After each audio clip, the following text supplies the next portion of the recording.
السلام عليكم ورحمة الله. معادنا مع المنيو الأسبوعي اللي بنعمله كل أول أسبوع وبنجمع فيه 7 وصفات بيكونوا جاهزين للغدا. بديكي 7 أفكار في الفيديو يكونوا جاهزين عندك، تقدري تاخدي منهم طبعا المناسب ليكي والميزانية بتاعتك. قبل ما نبدأ المنيو النهاردة أنا هلا أبو بكر، يعملوا لايك وشير للفيديو وتعالوا بينا على طول نقول بسم الله ونبدأ. الفيديو ده هنعرف نعمل ازاي الشاورما بكل تفاصيلها وبكل اسرارها، بطعم هيكون معانا احلى من اي مكان ممكن نكون اكلناه فيه. هكون معاكي خطوة بخطوة من اول التتبيلة لحد التسوية ونخرج السندوتش بالجمال ده. واوعدك بعد الفيديو ده هتكوني استاذة في الشاورما. يلا بينا نقول بسم الله ونبدأ بتتبيلة الشاورما ونشوف عملناها ازاي. اول حاجة عندي هستخدم التتبيلة كلها او هعمل التتبيلة كلها في الخلاط. عندي بصلايه متقطعه او بصلتين متقطعين اربع، وعندي 8 فصوص توم.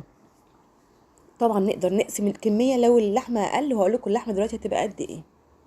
وعندي نص كوبايه من الخل، معلقه من ال7 بهارات او بهارات اللحمه او اي بهارات عندي، ما تحكموش نفسكم ابدا ببهارات شاورما. تمام. وكمان عندي فلفل اسود، يعني معلقه من اي بهارات يا جماعه. كمان بقى هظبط الملح بتاعي، وهحط عندي 8 فصوص من الحبهان السليم طبعا. طب لو عندنا حبهان مطحون يبقى معلقه صغيره جدا من الحبهان. هخلط كل الخليط ده كويس جدا جدا في الخلاط، اضربه كويس جدا لحد ما يوصل للشكل اللي انتوا شايفينه ده. انا بقى هنا مستخدمه كيلو من اللحمه البفتيك مقطعاه شرايح، هنزل عليه بالخلطه دي. طب لو هنستخدم نص كيلو من اللحمه، اكيد طبعا هقسم الكميه. يعني لو انت مثلا عروسه جديده كده وعايز تعملي اكله آه على قد كده، يبقى هنستخدم بالكتير نص كيلو من اللحمه، وهقسم التتبيله بالنص طبعا. تمام. الخطوه بقى دي مهمه جدا، وهي اني همسك اللحمه اتبلها كويس جدا، واخلي الخلطه بتاعتي توصل لكل حته في اللحمه. كل شريحه من شرايح اللحمه عايزاها تتبل كويس قوي قوي في الخلطه دي، وتتشرب منها كمان. نفضل كده نقلب في اللحمه، نتاكد ان التتبيله وصلت لكل حته فيها. وبعد كده هنسيبها في التلاجة، مش هيقل عن ساعتين بس ممكن يزيد. يعني يا سلام لو سيبناها ليلة كاملة في التلاجة هيبقى افضل. انا عن نفسي بسيبها من بالليل للصبح. تمام. يلا بقى على التسوية. والتسوية هنا هستخدم السر اللي هيخلي الشاورما بتاعتي في حتة تانية، اللي كل محلات الشاورما بيستخدموه، وهي اللية. الناس اللي بيقرفوا، الناس اللي بيقولوا يا بلاش تاكلوا شاورما اصلا، مفيش حتة بتتعمل فيها الشاورما يا جماعة من غير اللية. خلينا متفقين على الكلام ده. حلو. هاخد بقى اللي بتاعتي زي ما انتوا شايفين كده، وهحطها في الطاسه واقطعها قطع صغيره، وهسيبها تسيح شويه تنزل الماده الدهنيه بتاعتها. وهبتدي بقى اخد اللحمه بتاعتي وانزل عليها كلها في الطاسه. نخلي بالنا طبعا هنا اللحمه سخنه، بارده قصدي، طالعه من التلاجة يعني، والطاسه بتاعتي سخنه جدا. هفرد بس اللحمه كده، مش هقلب دلوقتي، هفردها في الطاسه وهستنى كده 5 دقايق او 10 دقايق، وهبتدي ادي اللحمه بتاعتي تقليبه، عشان عايزه اللحمه تاخد صدمه فتفضل طريه، عشان هتحتفظ طبعا بالعصاره بتاعتها جواها. طب لو قلبنا اللحمه في ساعتها وفضلنا نقلب فيها كده رايح جاي كده، اللحمه بتاعتي هتنشف. تمام. هتنشف وهنحس ان هي ناشفه، مش هتبقى طريه معانا، هتستوي بس هتبقى ناشفه. نخلي بالنا. هبدا اقلب فيها كده كويس.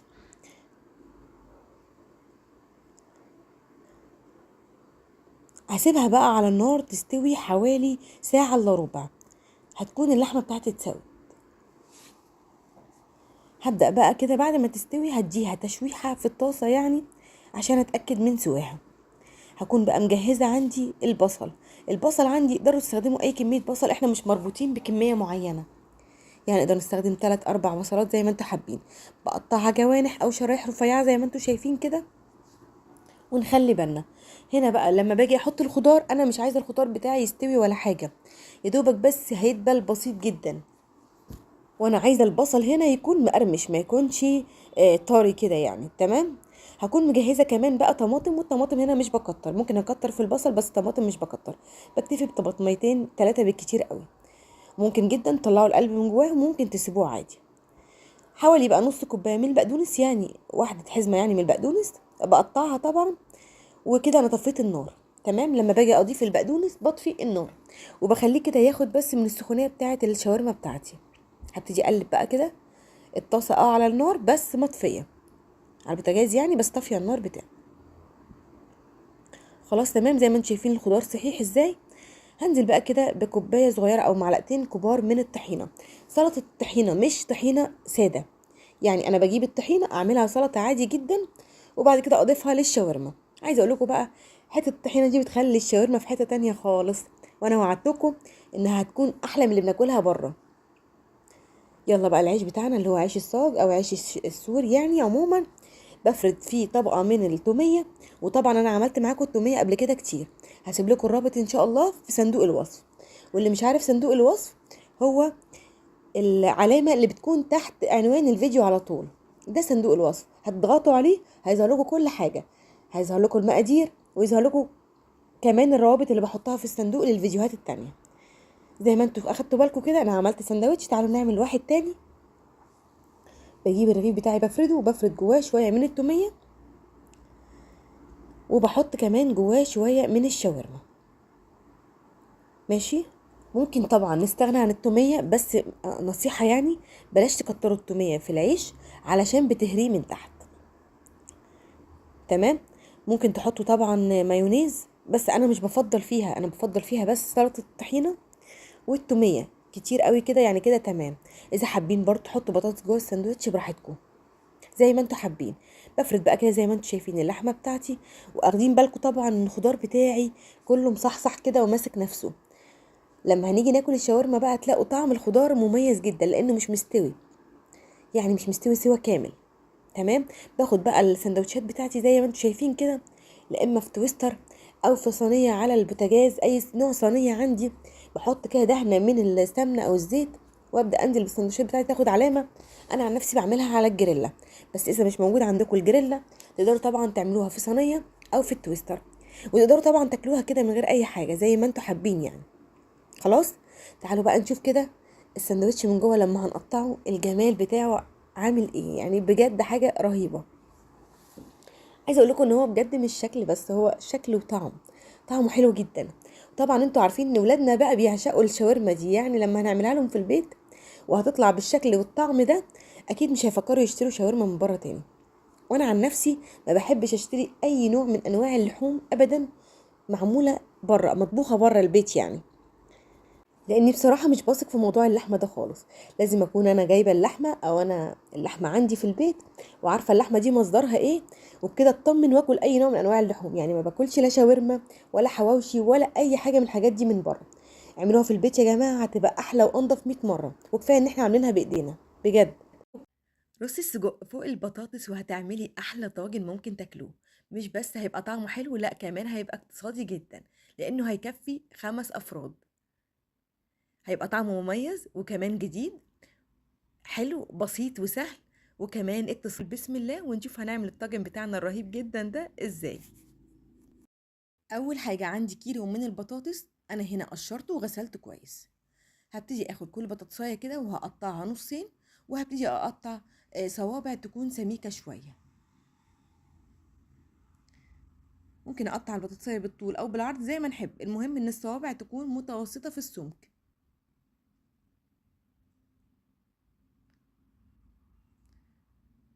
هقطع نفس البطاطس بنفس الطريقة الكمية كلها اللي عندي.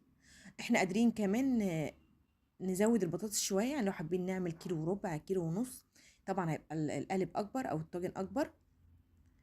انا هنا مستخدمة كيلو بطاطس ومعاها نص كيلو بس من السجق.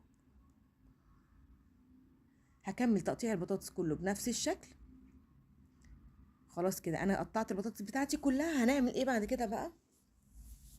هكون مجهزة عندي بصلتين كبار مقطعاهم شرايح، حابين تستخدموا بصل ابيض بصل احمر زي ما تحبوا، وعليهم 2 فلفل رومي برضو متقطعين شرايح. وبعد كده بقى هبتدي اضيف معلقة كبيرة من الملح، وكمان هضيف معلقة كبيرة من الكمون، وكمان عندي شوية من الفلفل الاسود، وكمان عندي معلقة كبيرة من الكزبرة الناشفة. يبقى انا ضفت ملح، كمون، فلفل اسود، كزبره ناشفه. هبدأ بقى كمان عندي حوالي 6 فصوص أو 7 فصوص من التوم، أنا طحنتهم يعني دقيتهم. هبتدي آخد منهم معلقة كبيرة وأضيفهم على الخليط البصل والفلفل، وهقلب بقى البصل والفلفل كويس قوي مع التوابل والتوم لحد ما البصل بتاعي يدبل. الخطوة دي مهمة جدا، بتخلي طعم البصل في الطاجن حلو جدا، أو في أي وصفة عموما لما بنقلب البصل كده مع الملح ونخليه يدبل بتدي طعم تاني خالص. بصوا ده اللي انا عايزاه، البصل دبل زي ما انتم شايفين.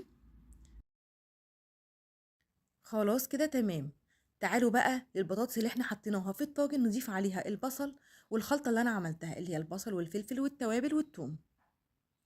خلي بالكم انا هنا ما حطيتش اي مادة دهنية ولا سمنة ولا زيت. هبتدي بقى اخد البصل بتاعي والفلفل والخلطة اللي انا عملتها واقلبها كويس قوي مع البطاطس. لازم نتأكد ان كل حتة في البطاطس او كل بطاطساية واصلها الخلطة بتاعتي، علشان خلي بالكم برضو ان انا ما حطيتش البطاطس اي توابل. هقلبها كويس قوي مع البصل والخليط بتاعي لحد ما اتاكد ان كله اندمج مع بعضه.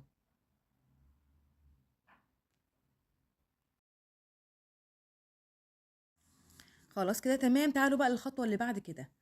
عندي طبعا نص كيلو من السجق انا غسلاه كويس، وهبتدي بقى ارصه فوق الطاجن بتاعي او فوق القالب بتاعي فوق البطاطس على طول. السجق هنا مغسول بس، انا ما عملتش فيه اي حاجه تاني، ولا شوحته ولا اي حاجه ولا سلقته ولا حاجه خالص.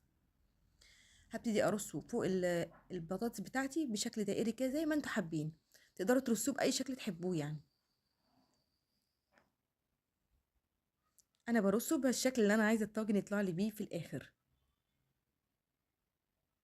زي ما قلت لكم نقدر نكمل كميه، نكبر الكميه بتاعه السجق شويه، يعني نخليه كيلو الا ربع او كيلو، ونعمل طبعا صينيه كبيره بقى من البطاطس ونرص فوقيها السجق بتاعنا. يعني الكميه دي ترجع لنا. انا حطيت هنا كيلو البطاطس عليه نص كيلو من السجق، وزي ما قلت لكم كفت معايا 5 افراد.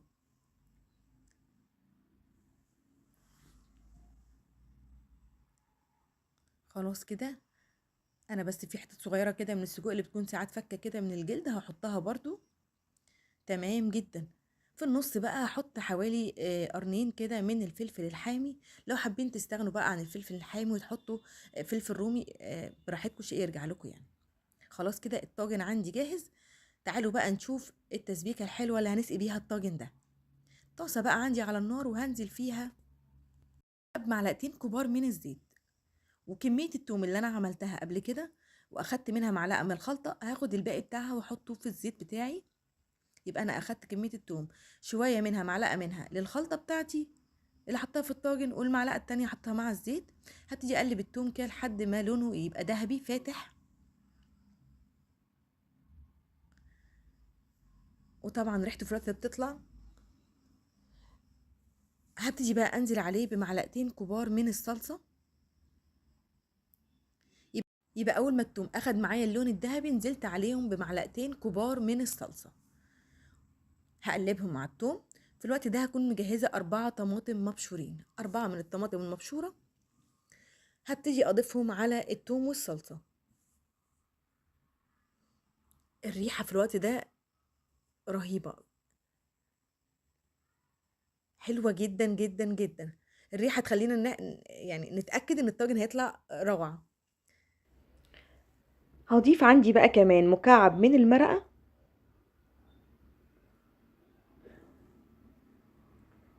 وكمان هضيف معلقه من السكر. يبقى انا ضفت مكعب مرق ومعلقه من السكر على الصلصه بتاعتي والطماطم. هديهم تقليبه كويسه وهسيبهم مع بعض يتسبكوا.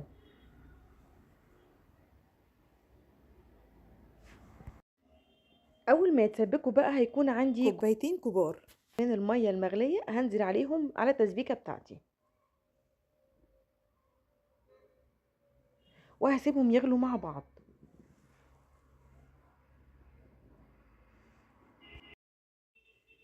اول بقى ما يغلوا مع بعض هضيف عندي معلقه كبيره من البابريكا، هتخلي التسبيكه كده لونها حلو قوي. وهبتدي اديها تقليبه واسيبها تاخد غلوتين كده، وهطفي عليها، وكده التسبيكه بتاعتي جاهزه.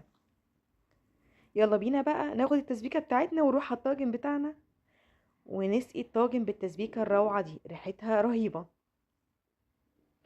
اتاكد بس ان انا سقيت الطاجن كويس جدا بكل التسبيكه بتاعتي، كل حته في الطاجن يعني اتسقت بالتسبيكه كويس جدا. هوزعها عليها كده. كده خلاص انا مولعه الفرن ومسخناه. هبتدي بقى احط الطاجن بتاعي في النص على درجه حراره كده لمده يعني درجه حراره اعلى من وسط بشويه. ساعه الا ربع بالكتير هيكون الطاجن معايا مستوي بالجمال ده. زي ما انتم شايفين السجق متحمر، وكمان البطاطس مستويه جدا ومش مهريه. طاجن روعه، ما خدش مننا وقت، طعمه حلو وجديد وكمان اقتصادي جدا. بصوا بقى، انا عايزه بس اوريكم البطاطس مش مهريه، مستويه ومش مهريه، وكمان السجق مستوي جدا ازاي. بصوا البطاطس ما شاء الله عليها، وكمان السجق مستوي جدا ومتحمر، حاجه كده يعني في قمه الجمال. هيعجبكم جدا. هعمل معاكم النهارده صدور الفراخ، مش بانيه طبعا زي ما احنا متعودين على طول ان صدور الفراخ يعني بانيه. النهارده بقى هنعمل طريقه ممتازه للفراخ، بجد حلوه جدا جدا جدا. هتكون بالطريقه دي، طعمها حلو، طريه من جوه. يعني مش عايزه اقول لكم بقى، ليها كده طعمين كده مندمجين مع بعض للناس اللي بتحب الحاجه ايه، سويت اند ساور. طعمها مميز جدا. نقول بسم الله ونبدا على طول. اول حاجه طبعا عندي صدور الفراخ، وانا هنا جايبه صدرين بس. تقدروا تعملوا الكميه اللي انتوا حابينها، مغسوله كويس طبعا ومتنشفه كمان. هبتدي بقى اخدها شرايح بالعرض كده زي ما انتوا شايفين، مش بنزل بالسكينه لاخر قطعه الفراخ، باخد يا دوبك بس بوصل لحد النص وهو ده المطلوب. تمام.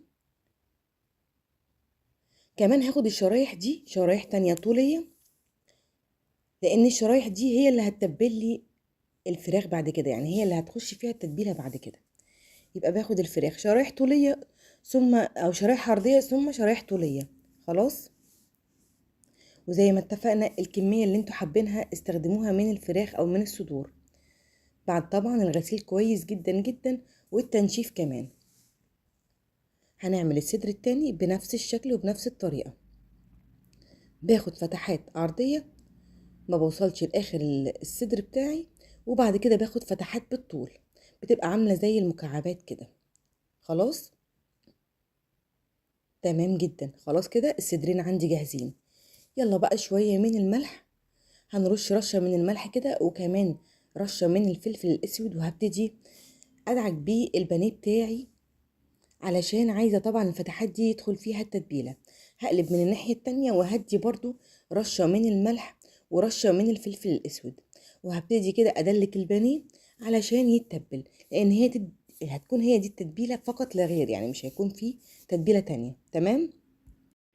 هبتدي بعد كده بقى اجيب شويه من الدقيق العادي اللي مش مضاف عليه اي حاجه، وهبتدي اخد قطع الفراخ اللي عندي واديها كده يعني ايه تقليبه في الدقيق، تتغلف كده من بره كويس بالدقيق، بضغط عليها كويس وبديها تقليبه كده في الدقيق كويس، احس ان كل حته في الصدر بتاع الفرخه اتغطى بالدقيق كويس. بس كده هو ده المطلوب. بنفضها واحطها على جنب. خلاص كده الفراخ جاهزه معانا. يلا بقى على البوتاجاز على طول نشوف هنعمل ايه. معلقه كبيره من الزبده، وعليها معلقتين كبار من الزيت. خلاص. يلا بقى هيسيحوا على طول، وهنزل فيهم بصدور الفراخ اللي عندي. طبعا زي ما انتوا شايفين الطاسه سخنه كده، والمطلوب هنا ان ننزل بالفراخ والطاسه سخنه، ما تنزلوش ابدا بالفراخ بتاعتنا والطاسه بارده، علشان مش عايزاها تنزل العصاره اللي جواها وتنشف بعد كده. هستنى عليها كده حوالي 3 4 دقايق، 5 دقايق بالكتير، تكون اخدت لون من تحت، لون ذهبي حلو كده، وهبتدي اقلبها على الناحيه التانية. تمام. في الوقت ده طبعا النار عندي او الطاسه عندي سخنه، يعني النار عاليه، هتاخد نفس الوش من الناحية التانية، وهبتدي اقلبها، يعني انا بديها لون ذهبي غامق من الناحيتين. نخلي بالنا عشان هي تفضل تستوي في الطاسة. الوصفة كلها هنعملها في الطاسة. خلاص. تمام كده. اخدت اللون اهيت من الجنبين. هبتدي بقى اضيف قطعة كمان من الزبدة، لان زي ما اتفقنا احنا هنفضل مسويينها في الطاسة، فمش عايزة المادة الدهنية اللي حواليها تنشف ابدا. تمام. عايزاها تكون كتيرة شوية علشان نكمل تسويتها والصوص وكل حاجة في الطاسة زي ما اتفقنا. هكون بقى في الوقت ده مجهزة معلقة كبيرة من التوم المفروم، يعني حوالي 6 أو 7 فصوص من التوم المفروم. هبتدي انزل بالثوم المفروم كده بقى، وهبتدي اقلب الثوم مع الزبده لحد ما الثوم عندي الريحه بتاعته تطلع. تمام. انا مش عايزه اللون الثوم يعني لونه يلون ولا اي حاجه، انا عايزه الريحه تطلع بس كده. اول ما الريحه بتاعت الثوم تطلع هكون مجهزه معلقه كبيره من صلصه الصويا صوص، وعلى معلقه كبيره من الخل، وهبتدي انزل بيهم بقى على الخليط ده. معلقه كبيره من الصويا ومعلقه كبيره من الخل. خلاص. هبتدي بقى اقلب كويس. يلا نقلب بقى كويس لحد ما ندمج كده الصويا مع الزبدة والثوم، وطبعا العصارة اللي بتنزل من الفراخ. خلاص. تمام كده. هي كده اندمجت بقى، كل حاجة كده اندمجت معاها. هبتدي بقى انزل بحوالي 4 معالق كبار من عسل النحل. احنا اتفقنا ان هي تكون سويت اند ساور، هي بتكون طعمها مميز جدا جدا جدا. طبعا الاكلات دي ليها ناس معينة اللي بتحبها، مش اي حد بياكلها. تمام. مع 4 معالق كبار من عسل النحل، وهبتدي بقى ادمجهم مع الخليط. عايزه اقول لكم ان عسل النحل هنا هيخلي الخليط طعمه حلو جدا، وكمان قوامه حلو جدا جدا. طبعا هتشوفوا دلوقتي الخليط ده لونه هيتحول خالص، مش هيبقى بنفس اللون ده ابدا. هبتدي اقلب كويس بقى. اول ما ياخد غلوه كده مع الفراخ، كده الخليط كله عندي اندمج، العسل والصويا وكل حاجه اندمجوا مع بعض. بديها تقليبه، وابتدي اخد من الصوص اللي تحت الفراخ، وابتدي احطه على وش الفراخ من فوق علشان اشرب الفراخ بالطعم بتاعها. ممكن جدا تروحوا قلبين الفراخ كل شويه على ناحيه، بحيث ان انتوا تتاكدوا ان هي شربت من الطعم بتاعها، يعني من ناحيتين من الصوص ده. تمام. زي ما تحبوا، الاسهل ليكوا اعملوه. هبتدي بقى انزل بكوبايه من الميه او نص كوبايه من الميه على حسب الكميه عندي يعني، على الصوص دوت. وهبتدي اسيبها بقى على نار متوسطه. هقلب طبعا الصوص مع بعضه كويس. هسيبها على نار متوسطه، وهغطي عليها الفتره دي بقى، او المرحله دي هي تسويه الفراخ. خلاص. عايزين نسوي الفراخ طبعا ونسويها كويس قوي. هغطي عليها وهفتح عليها بعد شويه، هشوف الصوص بتاعي محتاج يتزود تاني ميه ولا لا. هغطي عليها حوالي ربع ساعة. وفي الوقت ده هكون مجهزة حوالي معلقة كبيرة من عيدان البصل الأخضر. عيدان البصل الأخضر، الجزء الأخير في البصل، هبتدي أقطعه قطع صغيرة وهنزل عليه على الفراخ. خلاص. هبتدي بقى اخده كده مع الصوص، وهبتدي طبعا اشيل الصوص زي ما اتفقنا واحطه فوق قطع الفراخ عندي، او نقلب الفراخ على الناحية التانية. بشرب الفراخ كويس قوي قوي بالصوص بتاعي. خلاص. عشان اتاكد ان طعم الفراخ كل واحد. بعد ما ضفت البصل بقى، ههدي النار وابتدي اغطي عليها واسيبها حوالي كده ربع ساعه كمان، علشان اتاكد ان الفراخ عندي استوت تماما. مهم جدا جدا ان الفراخ تكون مستويه جدا. خلاص. باخد من الصوص بتاعه زي ما انتم شايفين الصوص تقل ازاي، ولونه طبعا اتغير خالص من لون الصويا مع العسل، لون تحفه وطعم رهيب. ببتدي اخد كده بالصوص وبشرب الفراخ، وكده خلاص هو تقل عندي. يعني نقدر نقول الفراخ اخدت عندنا على النار حوالي نص ساعة تسوية. طبعا الصوص تقل وتحول اللون كده البني الحلو ده، العسلي ده، المكرمل. طبعا ده من اضافة العسل. نقدر بقى يلا نغرفها جنب رز ابيض، بتبقى رهيبة رهيبة رهيبة. بصراحة انا في الاكلات دي بحب جدا الرز الابيض جنبها. عايزه اقول لكم بقى قد ايه الفراخ دي طريه من جوه وجوسي كده ورهيبه، ما هياش ناشفه. بصوا كده نقطع حته منها من جوه طريه جدا مستويه جدا. عايزه اقول لكم بقى ان الصوص كمان موديها في حته تانية، وطبعا زي ما شفتوا هي متشربه كويس قوي من الصوص. طاجن اللحمه بالبصل طاجن حلو كده وسهل ومميز قوي. وتعالوا بينا نقول بسم الله ونبدا نشوف هنعمل الطاجن ده ازاي. اول حاجه عندي على النار طاسه هتكون سخنه طبعا، هنزل فيها بمعلقه كبيره من السمنه. اول ما السمنه تسيح وتسخن، والطاسه بتاعتي لازم تكون سخنه والسمنه سخنه، هكون طبعا مقطعه اللحمه بتاعتي ومجهزاها. وانا هنا بستخدم اللحمة بتاعتي بقطعها صغير يعني، ما تكونش كبيرة في الطواجن بالذات. وطبعا انا زي ما انتم شايفين كده بستخدم اللحمة اللي بيكون فيها نسبة من الدهون، ما بحبش استخدم في الطواجن اللحمة الحمرا خالص، بس لو انتوا بتفضلوا اللحمة الحمرا خالص براحتكم، بس انا بحس ان هي بتكون غنية اكتر في الطواجن اللحمة اللي فيها نسبة من الدهون.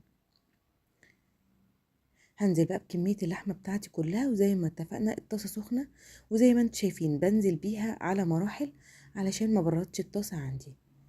دقيقة كده هستنى عليها دقيقة او دقيقتين وابتدي اقلب، تكون اخدت لون من تحت.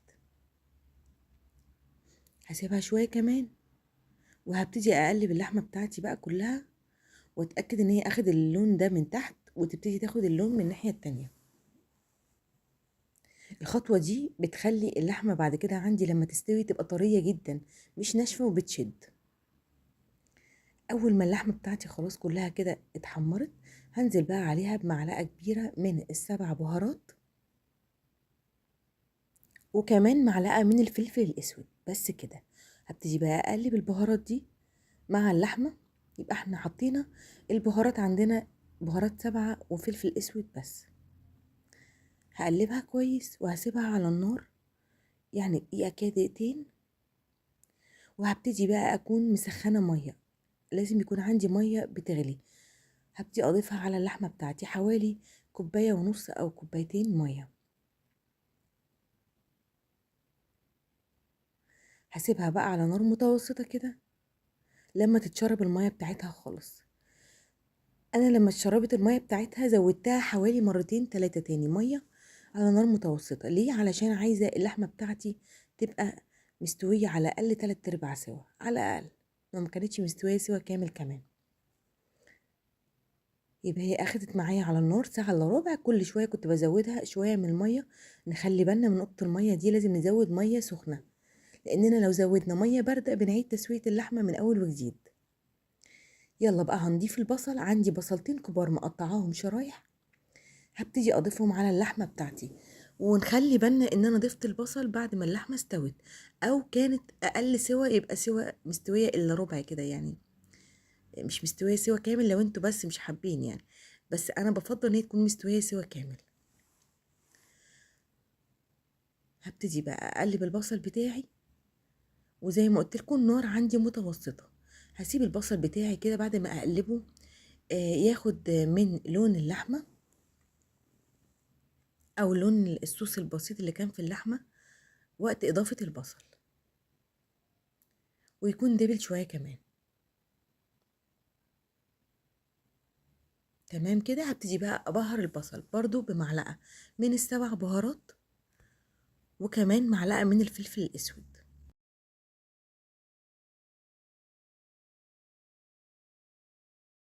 وبما ان بقى اللحمة بتاعتي خلاص استوت، هضيف كمان معلقة من الملح.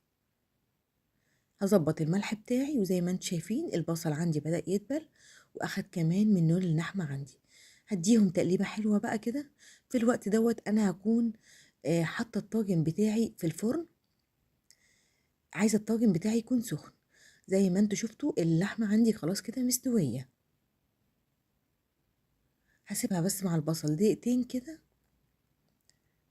لما توصل للشكل ده هضيف عليها شوية من المية،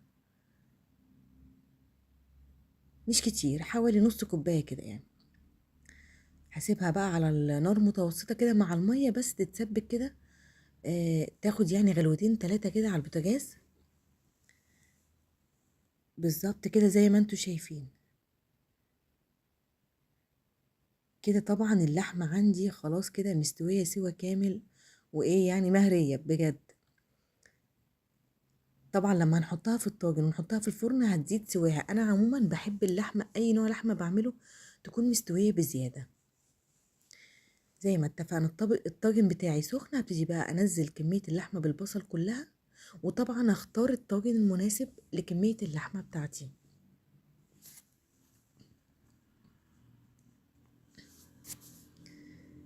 طبعا انا عندي مسخنة الفرن جدا. احنا الطاجن بتاعنا مش هياخد شوية كتار في الفرن يعني ربع ساعة نص ساعة بالكتير قوي. هغطيه كويس بالفويل، هقفل عليه كويس بالفويل، وهاخده احطه على الرف الوسطاني في الفرن. وطبعا الفرن عندنا زي ما اتفقنا سخن. نص ساعة وهيطلع معايا الطاجن. زي ما اتفقنا اللحمة كانت مستوية، بس انا بحب اللحمة تبقى مهرية اكتر. يلا نقول بسم الله بقى ونفتح عليه. بصوا الجمال، ما شاء الله، اللهم بارك. حلو جدا، اللحمة مستوية جدا جدا، تكاد تكون يعني دايبة جدا، يعني رهيبة. عايزة اقول لكم الطاجن ده بيبقى طعمه حلو قوي، وزي ما انتوا شفتوا كانت طريقته سهلة وبسيطة، يعني ما اخدش معانا وقت ومفيش غلبة فيه. يا رب يعجبكم ان شاء الله. كلنا بنحب الفراخ المقرمشة وبنحب نشتريها من بره، لاننا بنجرب نعملها في البيت بكل الطرق وبكل الوصفات، يعني ما بتنجحش معانا. نشتكي كمان من انها بتكون مش مستوية 100%، او بيكون النكهة بتاعتها ضعيفة، يعني التتبيلة مش قوية زي التتبيلة اللي بناكلها بره. بس انا جايبه لكم النهارده الوصفة دي بالمقادير دي. زي ما انتم شايفين طبعا الفراخ مستوية 100%، وعايزة اقول لكم بقى ان النكهة بتاعتها كمان اقوى من اللي بناكلها بره. يعني في الفيديو ده حلينا كل مشاكل الفراخ المقرمشة اللي بنحب ناكلها من بره، بس هنعملها كمان في البيت وبمنتهى البساطة. ومش عايزة اقول لكم التوفير طبعا. بسم الله. عندي كيلو من الدبابيس الفراخ، طبعا انا غسلها كويس جدا. هبتدي بقى اعمل حاجة كده، وهي دي التكة اللي هتخلي معايا الفراخ مستوية من جوه. هفتح فتحة في الدبوس زي ما انتم شايفين كده، وهبتدي اخلي بين العظمة بتاعت الدبوس ولحم الدبوس، يعني اعمله زي الفراشة كده. اسلك اللحم من حوالين العظمية دي. هسيب الحتة الاخرانية طبعا اللي هي تحت الدبوس لازقة في الدبوس عادي، انما زي ما انتم شايفين كده من الجناب انا خليته خالص. ليه طبعا؟ ليه بعمل كده؟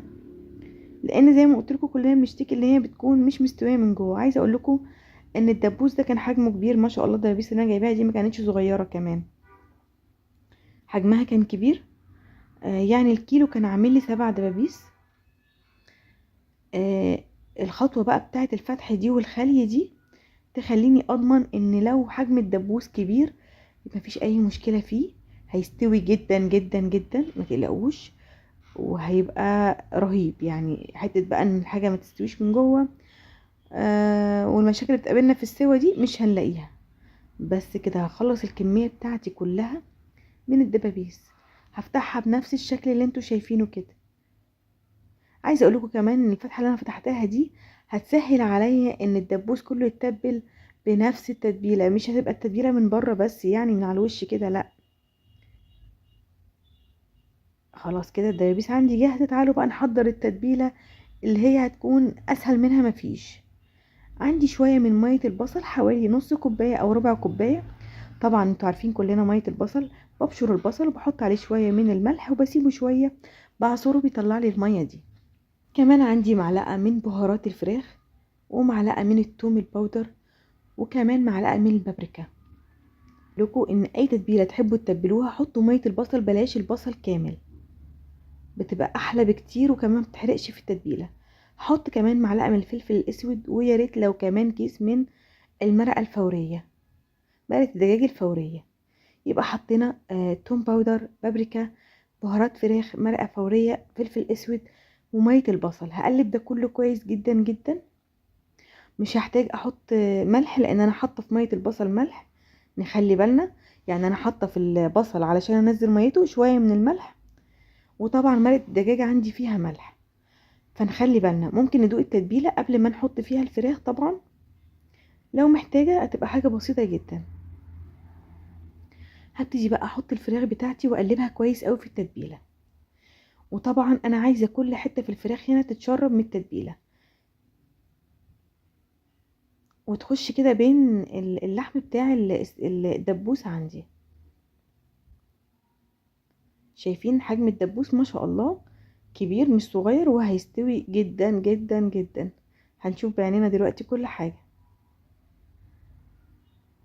هتبل بس كويس، انا بحاول اتاكد ان كل حته من الدبوس وصل لها التتبيله. هشيل التتبيله دي في التلاجة مش اقل من ساعتين.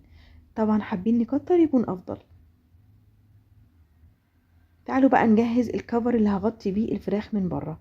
عندي كوبايتين او 3 من الدقيق، هحط عليهم معلقه من بهارات الفراخ ومعلقه من التوم الباودر والبابريكا وكمان كيس من المرقة الفورية، يعني نفس البهارات اللي تبلت بيها الفراخ هحطها عندي في الكفر الخارجي اللي هغطي بيه الدبابيس بتاعتي.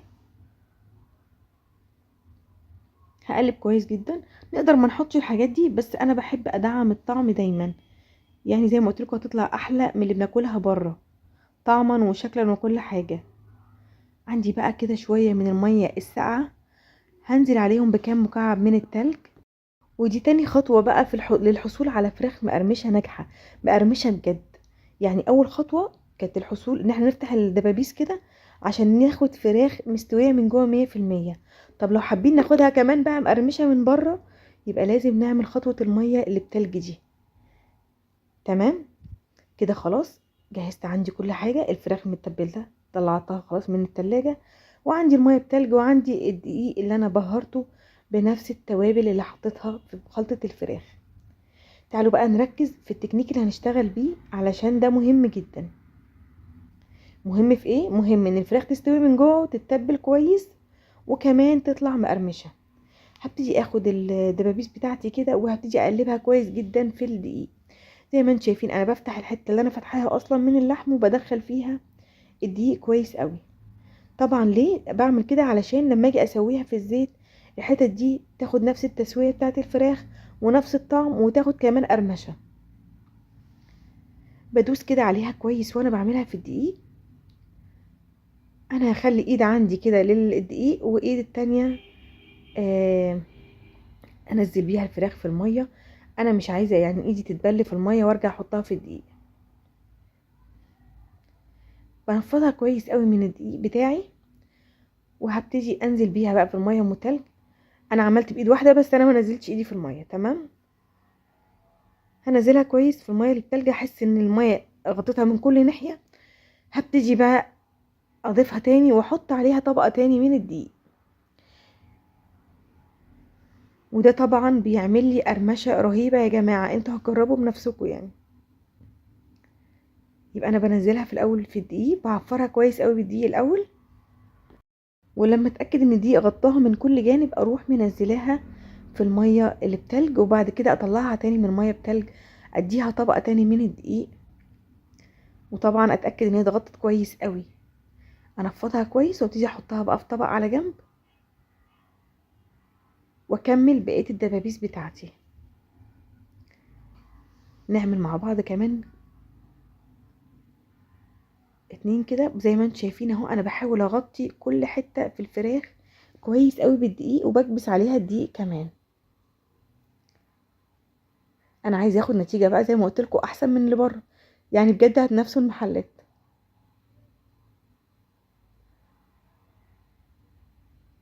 طبعا بقى هتطلب منك يوميا بعد ما تنجح معاكي كده ان شاء الله.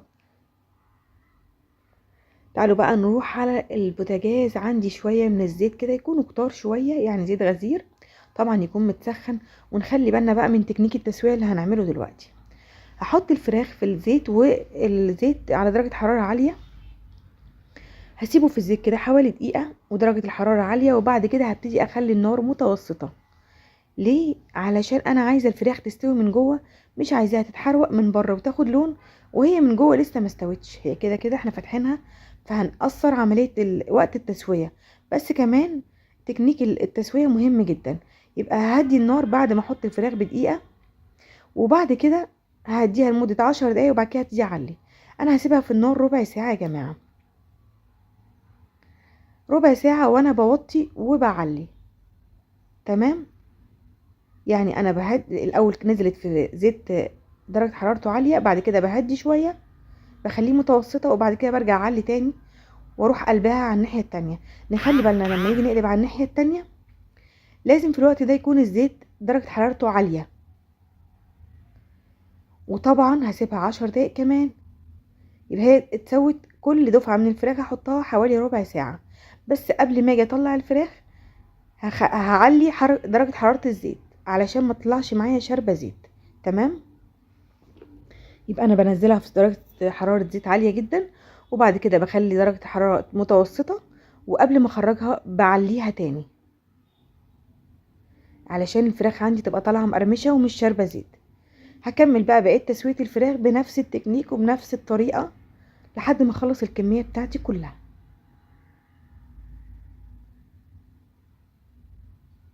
بعلي وبعد كده بهدي وفي الاخر خالص بعلي عليها. بس كده خلاص اهي طالعه بقى. عايزه اقول لكم سيبكم من الشكل كمان، لو الشكل عجبكم سيبكم من الشكل، الطعم احلى بكتير جدا جدا جدا. طبعا بقى كمان الاهم من كده ان هي مستويه جدا. انا عملت معاها صوص الشيدر اللي هو صوص الجبنه السايحه. هسيب لكم الرابط بتاعه في صندوق الوصف لان هو على قناتي التانية. بصوا بقى اتفرجوا كده عليها. بصوا انا حبيت اكل معاكم كده قطمتين منها عشان اوريكم هي ازاي مستويه من جوه، مستويه بشكل مش طبيعي. على فكره يا جماعه يعني الفراخ المقرمشه اللي بنشتريها من بره ما بتكونش بنفس السوا ده، كتير قوي بنلاقيها مش مستويه من جوه طبعا وبنتضايق. انما دي ما شاء الله اللهم بارك، بجد حلينا كل المشاكل بتاعه الفراخ المقرمشه.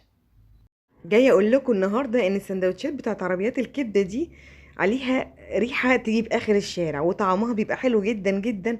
اللهم بارك وربنا يبارك لهم كلهم في ارزاقهم. هعمل معاكم النهارده طاسه الكبده بنفس طعم وريحه عربيات الشارع بالظبط. هنعملها كمان سندوتشات بالطحينه. يلا بينا بقى نقول بسم الله ونشوف عملنا الكبده الحلوه دي ازاي. اول حاجه الخلطه او التتبيله. عندي كميه حلوه من التوم. يعني ايه كميه حلوه من التوم؟ يعني ما تقليش عن راس توم كده محترمه، جيبيها وقشريها ودقيها. وده التوم اللي هحتاجه. عايزين توم كتير، انا هنا هعمل كيلو كبده. تمام. هبتدي احط ايه بقى على التوم ده؟ احط معلقه كبيره من الكمون وزيها معلقه كبيره من الكزبره. بس كده. يلا بينا بقى. التوم والكزبره والكمون دول عايزاهم يتقلبوا مع بعض كويس جدا جدا، يبقوا حاجه واحده كده. ودي خطوه مهمه جدا جدا في التتبيله. مش هنحط كل واحد لوحده، لا انا عايزه كده يبقوا حاجه واحده زي المعجون كده بالظبط، يعني ما نفرقهمش عن بعض كده. دي تتبيله الكبده جهزناها على جنب. تمام. تعالوا بقى يلا بينا نشوف هنحضرها ازاي. في طاسه عندي على النار وهنزل بحوالي معلقتين كبار من الزيت. وبقى اللي يخلي للكبده طعم وريحه تجيب باخر الشارع، اول حاجه هي الليه. لازم لازم نحط ليه في الكبده، وشويه محترمين كمان. مش هقول لكم حته صغيره، لا، يعني حطوا حوالي مثلا 100 جرام ليه، يعني نص كوبايه مثلا متقطعه. تمام. انا هنا مش عايزه الليه تسيح، انا عايزاها تفضل شغاله مع طاسه الكبده وانا بشتغل، تغذي عندي الطاسه بالطعم والريحه. زي ما هتشوفوا دلوقتي انا مش هستنى الليه تسيح او تدبل، لا انا هسيبها كده شغاله زي ما هي. وهبتدي اضيف بقى الخلطه بتاعتي. عايزه اقول لكم بقى لحظه اضافه الخلطه دي هتشموا ريحه، هتعرفوا قد ايه الكبده دي تطلع حلوه، يعني من قبل ما تكملوا الوصفه. احنا كده جبنا الخلاصه، جبنا السرين او الحاجتين اللي هيخلوا معاكي الكبده ريحتها وطعمها في حته تانية خالص. هتكون احلى من اي مكان كلتوه فيه ان شاء الله. التتبيله دي والليه. اول بقى ما نشم ريحه التوم كده، انا مش عايزه التوم عندي يلون ولا حاجه، مجرد ما اشم الريحه عندي ويتقلب كده تقليبه مع الليه، هبتدي انزل بمعلقتين كبار من الخل. هسيبهم كده ياخدوا غلوه حوالي دقيقه واحده مش اكتر. طبعا هو الخل بيطلع ريحه وبيتبخر معايا، وده المطلوب. تقليبه بس كده عشان يوصل لكل حته في التوم والخلطه بتاعتي. بعد كده بقى هكون مجهزه كيلو من الكبده. والكبده طبعا عندي هنا فيها جزء من القلب، عادي جدا بنتعامل معاه معامله الكبده. خلاص. بالنسبه بقى للكبده يا جماعه، الكبده عمرها ما تتغسل. لو عايزين تغسلوا الكبده ما تعملوهاش احسن، يعني الكبده لما بتتغسل بتبقى زفره بشكل مش طبيعي. وما تقوليش على اي حاجه ممكن تودي زفاره الكبده بعد كده. الكبده مش بتتغسل ابدا، ممكن ننشفها شويه بمناديل مطبخ من الدم اللي فيها، انما غير كده لا. بالنسبه للكبده المستورده انا ما جربتش ابدا يعني استخدمها، بس اكيد هنتعامل معاها نفس معامله الكبده العاديه، مش بنغسلها. خلاص. هبتدي اسيب الكبده بقى عندي زي ما انتم شايفين كده مع التقليب لحد ما تاخد اللون البني ده. الكبده عندي ما بسويهاش كتير علشان ما تشدش وتنشف. هبتدي بقى اضيف لها طماطمايه متقطعه مكعبات صغيره، طماطمايه واحده بس. عايزه اقول لكم ان كمان لما بنجيب الكبده من عند الجزار بيبقى عليها طبقه كده من فوق خفيفه كده، بنشيلها طبعا، ودي بتساعد عندي ان الكبده ما تكشش. خلاص. ونقطعها بقى التقطيعه اللي احنا عايزينها. انا هنا مقطعاها مكعبات صغيره اللي هي بيقولوا عليها عصافيري. بعد كده بقى نزلت بكمية الفلفل اللي عندي، والفلفل اللي عندي هنا زي ما انتوا حابين الكمية والنوع كمان. حابين تحطوا رومي، تحطوا فلفل حامي، براحتكم. انا عن نفسي بحط كله حامي، بحس ان الكبدة ليها طعم تاني خالص لما بتكون حراقة كده زي عربية الشارع بالظبط. تمام. هقلبها كويس، وانا هنا عندي ما باخدش كتير لما بحط الفلفل، يعني يا دوبك كده تقلبتين وبطفي عليه، بيفضل زي ما هو كده ماسك نفسه مش دبلان. خلاص كده تمام. كده قلنا كل الاسرار اللي تخلي معانا طاسه الكبده تبقى احلى من اي مكان كلناه فيه. وجينا بقى للحظه الحاسمه، يعني لحظه السندوتشات اللي كلنا بنحبها. تقدري بقى تعمليه في عيش بلدي، عيش فينو، زي ما انت حابه، يعني زي ما بتحبوا تاكلوها بره. خلاص. وكمان سلطه الطحينه بقى، اللي عايز ياكلها كده بياكلها، واللي عايز يحط عليها سلطه الطحينه، انا عن نفسي ما اقدرش اكلها من غير سلطه الطحينه. نقدر نحط عليها كمان جرجير، بصل مثلا، مقلبينه كده في شويه من السماق والملح، بيبقى طعمه رهيب. اعملوها بقى زي ما انتوا حابين، وكلوها زي ما انتوا عايزين بالطريقه اللي تريحكم واللي تعجبكم. اهم حاجه ان احنا عملناها زي ما شفتوا، ما خدتش مننا وقت خالص، سهله جدا على فكره، من الاكلات الحلوه كمان نقدر نعملها في العيد. ما بتاخدش معانا وقت ولا مجهود يعني. واحلى حاجه فيها ان هي زي اكلات بره بالظبط يعني. يعني مش هنضطر ان احنا نجيبها من بره. طريقة هي بسيطة وسهلة، تقدري تعمليها بمنتهى البساطة، في ربع ساعة بالكتير هتكون جاهزة عندك. الوجبة دي أنا بسميها الغدوة المنقذة. بعملها أحيانا لما بيكون الجو صعب جدا وعايزة أكلة كويسة، وتكون كمان سريعة جدا ومتاخدش مجهود. الفطيرة العملاقة دي عملتها بمنتهى البساطة، بسرعة جدا، في نص ساعة كانت خلصانة معايا. وعايزة أقول لكم طعمها بجد يجنن. هعملها معاكم بمنتهى البساطة ونتيجة مضمونة زي ما اتعودتوا معايا. محتاجة عندي لفة من الجلاش. الوصفة دي بتتعمل بلفة من الجلاش، ولكن أنا النهاردة هستخدم لفتين، يعني هضاعف الكمية في كل حاجة، هضاعف الكمية. الجلاش عندي هنا مجمد، يعني هطلعه من الفريزر يرتاح يدوبك 10 دقايق كده بالكتير، يبتدي يفك وابتدي اقطعه شرايح زي ما انتم شايفين كده. وعايزه اقول لكم تقطيع الجلاش وهو مجمد اسهل بكتير مما يتقطع وهو كده، يعني ايه، لسه جايبينه او فاكك يعني. تمام. هبتدي بقى افكه من بعضه وافرطه من بعضه كده علشان لما يفك من التجميد بتاعه ما يعجنش وهو على بعضه. وزي ما قلت لكم انا مستخدمه عندي هنا لفتين من الجلاش. خلاص كده تمام، الجلاش عندي بقى جاهز. تعالوا بقى نشوف المادة اللي هستخدمها او الخلطة اللي هستخدمها واسقي بيها الجلاش. احسن حاجة في الوصفة دي مش هستخدم اي مواد دهنية. ماشي. لكل لفة جلاش هيبقى عندي كوباية من الحليب وعليها بضاية. هقول لكم مقدار الكوبايه الواحده او اللفه الواحده من الجلاش، وطبعا انا زي ما قلت لكم انا مضاعفه الكميه. خلاص. يبقى كوبايه حليب وبضايه ومعلقه من الملح لكل لفه جلاش. طبعا هنا بضاعف الكميه. وكمان عندي معلقه صغيره من البيكنج باودر، مش هنحتاج معلقه كبيره يعني. وطبعا هحط عندي معلقتين من البيكنج باودر عشان انا مضاعفه الكميه زي ما اتفقنا مع بعض. وعندي طبعا الفلفل الاسمر، معلقه كده حلوه كبيره كده للكميه اللي انا عاملاها كلها. كده خلاص الخلطه جاهزه. يلا بقى نقلب البيض مع الحليب كويس جدا بقى، والبيكنج باودر والملح. اهم حاجه ان نتاكد ان البيكنج باودر اتخلط كويس مع الخلطه دي علشان لما نوزعه يبقى مظبوط ويدينا النتيجه المطلوبه. خلاص. في اي صاج بقى او قالب انا هستخدمه، ابتدي اديله كده مسحه حلوه من السمنه. اي قالب تقدروا تعملوا الكمية دي على صينيتين 3.